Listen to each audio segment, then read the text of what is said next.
welcome back. Today, we're tackling a powerful Excel trick that's a total game changer for data management, creating an append query to combine data from 3 or more external sources. Imagine this scenario.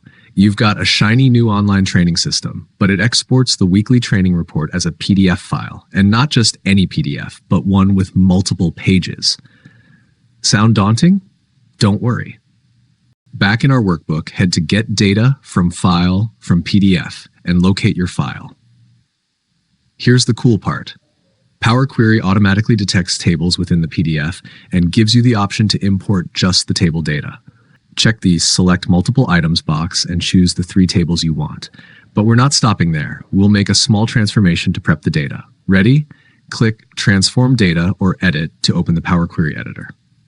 In the Power Query Editor, you'll see a preview of your first table. Important note, at this stage, the data hasn't been combined yet. Let's fix that. Look for the Append Queries button. Choose Append Queries as New. This creates a fresh query instead of modifying your original tables. Select the option to combine 3 or more tables. Start adding your tables. Table 1 is already selected. Click Table 2, then click Add. For Table 3, simply double-click to add it. Once all your tables are listed, click OK. Now what do we have? Uh-oh. It looks like the column headings didn't align and we've got extra columns filled with nulls. Don't panic, this is easy to fix. Let's tidy things up. The issue lies in inconsistent column names across your tables. Let's rename them. Start with Table 2. Change.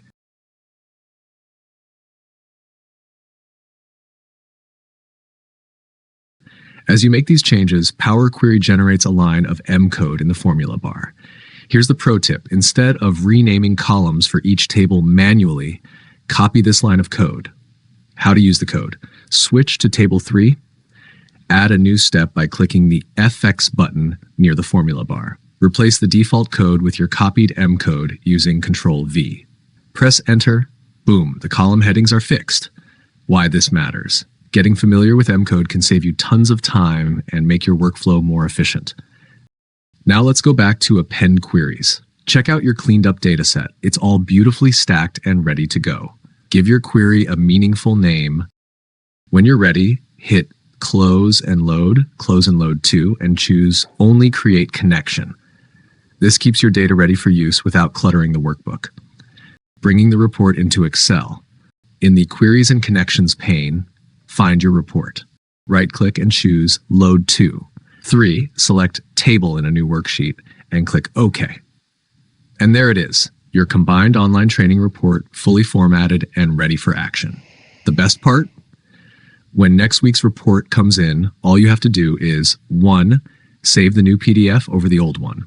2, click Refresh in Excel. Your report updates instantly, no extra effort required.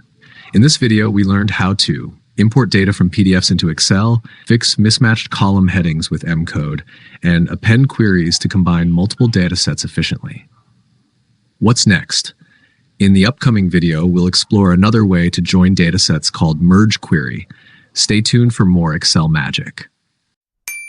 Thanks for watching.